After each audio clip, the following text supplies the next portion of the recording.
Hello बच्चों, कैसे हो। स्वागत है आपका हिंदी निवास में। मैं पद्मलता। पिछले वीडियो में हमने शब्द भेद पढ़ रहे थे हम लोग। तो शब्द भेद में मैंने आपको संज्ञा पढ़ाई थी और संज्ञा के भेद में हमने दो भेद पढ़े थे, व्यक्तिवाचक संज्ञा और जातिवाचक संज्ञा। तो संज्ञा के 5 भेदों से 2 भेद हमने कंप्लीट कर दिए हैं। अभी रिमेनिंग जो 3 भेद है वो आज हम कंप्लीट कर देंगे। तो चलो शुरू करें। चलो बच्चों, हमारा संज्ञा का जो तीसरा भेद है द्रव्यवाचक संज्ञा, तो उसकी परिभाषा जान लेते हैं पहले। तो द्रव्यवाचक संज्ञा किसे कहते हैं? जिन संज्ञा शब्दों से किसी द्रव्य, धातु, गैस का बोध हो उन्हें द्रव्यवाचक संज्ञा कहते हैं। तो द्रव्य माने आपको पता ही है, द्रव्य जिसे हम लिक्विड कहते हैं। तो ऐसे संज्ञा शब्द जो किसी द्रव्य का बोध कराते हो, या धातु, धातु माने मेटल, मेटल का बोध कराते हो, या गैस, गैस का बोध कराने वाले जो भी शब्द होते हैं, या धातु को बोध कराने वाले जो भी शब्द होते हैं, या द्रव्य को बोध कराने वाले जो भी शब्द होते हैं, उन सभी नाम वाले शब्दों को हम द्रव्यवाचक संज्ञा कहते हैं। फॉर एग्जाम्पल पानी, दूध, तेल, उसी तरह जूस, ये सभी जो भी लिक्विड्स है, जो भी द्रव्य है, वह द्रव्यवाचक संज्ञा के अंतर्गत आता है। जो भी लिक्विडों के नाम हम द्रव्यवाचक संज्ञा के अंतर्गत लेते हैं। उसी तरह धातु, धातु यानी मेटल, जैसे कि सोना, चांदी, लोहा, पीतल, तांबा, जो भी मेटल के नाम हो वे सभी द्रव्यवाचक संज्ञा कहलाते हैं। उसी तरह गैस, आप लोगों ने साइंस में भी पढ़ा होगा। तो gas, oxygen, carbon dioxide, nitrogen, hydrogen, ये सभी जो गैस के नाम होते हैं वे सभी द्रव्यवाचक संज्ञा कहलाते हैं। तो चलो इनके कुछ उदाहरण जो है, इनके कुछ एग्जाम्पल हम यहाँ पे लिख लेते हैं। तो परिभाषा सबको समझ आई। किसी भी धातु का नाम, कोई भी मेटल हो, उन मेटल के नाम को, या कोई भी लिक्विड हो उस लिक्विड के नाम को, उसी तरह कोई भी गैस हो, इन सभी नामों को जो है हम द्रव्यवाचक संज्ञा कहते हैं। चलो इसके कुछ एग्जाम्पल्स लिख लेते हैं। चलो बच्चों, द्रव्यवाचक संज्ञा के कुछ उदाहरण देख लीजिए। दूध सेहत के लिए अच्छा है। इस वाक्य में आपका द्रव्यवाचक संज्ञा होगा दूध, क्योंकि दूध जो है एक लिक्विड है, द्रव्य है। और हमारा दूसरा उदाहरण है, पेड़ कार्बन डाइऑक्साइड लेते हैं और ऑक्सीजन छोड़ते हैं। यहाँ इस वाक्य में आपको द्रव्यवाचक संज्ञा किस तरह आइडेंटिफाई करना है, कौन सा है ये इस वाक्य में द्रव्यवाचक संज्ञा? कार्बन डाइऑक्साइड और ऑक्सीजन, ये दो आपको यहाँ इस वाक्य में द्रव्यवाचक संज्ञा दिखेंगे। उसी तरह सोना और चांदी दोनों महंगे हो गए हैं। यहाँ इस वाक्य में आपको सोना और चांदी, सोना और चांदी धातु है, तो यह आपका द्रव्यवाचक संज्ञा हुआ। उसी तरह कोयला काला है, इस वाक्य में द्रव्यवाचक संज्ञा है कोयला। तो ये थे हमारे द्रव्यवाचक संज्ञा के कुछ उदाहरण। आप चाहो तो नोट डाउन कर लो। और आशा करती हूँ आपको संज्ञा का ये जो तीसरा भेद है द्रव्यवाचक संज्ञा समझ आया होगा। अगर समझ नहीं आता है, कोई डाउट है इसके रिलेटेड, तो कमेंट बॉक्स में ज़रूर आप कमेंट करके आपके डाउट पूछ सकते हो, मैं क्लैरिफाई कर दूंगी। तो चलो हम हमारा संज्ञा का चौथा भेद जो है समूहवाचक संज्ञा या समुदायवाचक संज्ञा, उसे जान लेते हैं। तो बच्चों, द्रव्यवाचक संज्ञा आपने जान लिया। तो द्रव्यवाचक संज्ञा में सिर्फ द्रव्य यानी लिक्विड ही नहीं होता, बल्कि गैस होता है, धातु हो सकता है, धातुओं के नाम, गैसों के नाम, उसी तरह कोई भी लिक्विड के नाम द्रव्यवाचक संज्ञा के अंतर्गत आता है। तो चलो अब हमारा चौथा जो संज्ञा का भेद है समूहवाचक संज्ञा या समुदायवाचक संज्ञा। समूह, समूह के नाम से ही आपको पता चलना चाहिए समूह किसे कहते हैं या समुदाय किसे कहते हैं। ग्रुप को, समूह माने ग्रुप, जब एक से ज्यादा लोग होते हैं या एक से ज्यादा चीजें होती है, वह समूह कहलाता है, ग्रुप कहलाता है। तो समूहवाचक या समुदायवाचक संज्ञा की परिभाषा क्या हुई? जिन संज्ञा शब्दों से समूह का बोध हो या समुदाय का बोध हो, उसे हम समूहवाचक या समुदायवाचक संज्ञा कहते हैं। माने ऐसे शब्द, उन शब्दों को देखते ही हमें पता चलता कि यह एक समूह है, एक ग्रुप है। फॉर एग्जाम्पल कक्षा, कक्षा माने क्लास। तो क्लास में जो है एक स्टूडेंट नहीं होता। क्लास कैसे बनती है? बहुत सारे स्टूडेंट से, बहुत सारे छात्रों से क्लास बनती है। एक स्टूडेंट क्लास में नहीं होता। कितने स्टूडेंट होते हैं? 20, 30, 40 स्टूडेंट का एक क्लास बनता है, एक कक्षा बनती है। तो कक्षा जो है समूहवाचक संज्ञा या समुदायवाचक संज्ञा कहलाती है। उसी तरह परिवार, परिवार माने फैमिली। परिवार में एक सदस्य तो नहीं होता। माता पिता, भाई बहन, दादा दादी, चाचा चाची, इन सभी लोगों का मिलकर जो है परिवार बनता है। तो एक से ज्यादा लोग परिवार में होते हैं, एक से ज्यादा लोगों का समूह परिवार में होता है, तो यह जो है समूहवाचक संज्ञा है। उसी तरह अंगूरों का गुच्छा, गुच्छा यानी एक से ज्यादा जब अंगूर होते हैं उसे हम गुच्छा कहते हैं। तो गुच्छा जो है समूहवाचक संज्ञा हुआ, क्योंकि बहुत सारे अंगूर जब एक जगह होते हैं वो गुच्छा कहलाता है। या गुलदस्ता, फ्लावर बुके जिसे हम कहते हैं, गुलदस्ते में बहुत सारे फूल होते एक जगह पे, तो वह समूहवाचक संज्ञा हुआ।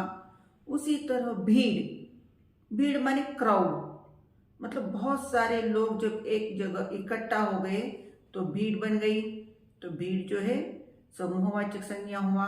उसी तरह सभा, जब किसी सभा का आयोजन होता है और कोई बात करता है वक्ता, तो बहुत सारे लोग सामने बैठे हुए होते हैं, सुनते हैं उस भाषण को। तो सभा में बहुत सारे लोग होते हैं, तो सभा जो है समूहवाचक संज्ञा हुआ।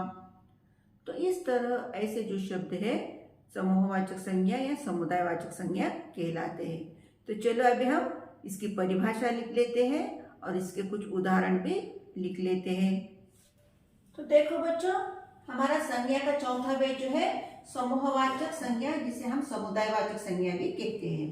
इसकी परिभाषा है जिन संज्ञा शब्दों से किसी समूह का बोध हो उसे हम समूहवाचक या समुदायवाचक संज्ञा कहते हैं। समूह का मतलब होता है ग्रुप। तो ये थी हमारी परिभाषा और इसके कुछ एग्जाम्पल मैंने यहाँ पे दिए हैं। 10वीं कक्षा में 40 छात्र हैं। यहाँ 10वीं कक्षा जो है कितने छात्रों से बनी है? 40 छात्रों से। तो 40 छात्रों का एक ग्रुप बना है और उसे हमने कक्षा कह दिया। तो कक्षा जो है यहाँ पे समूहवाचक संज्ञा हुई। उसी तरह मेरा परिवार बहुत बड़ा है, मेरे परिवार में बहुत सारे लोग हैं, इसलिए मेरा परिवार जो है बहुत ही बड़ा है।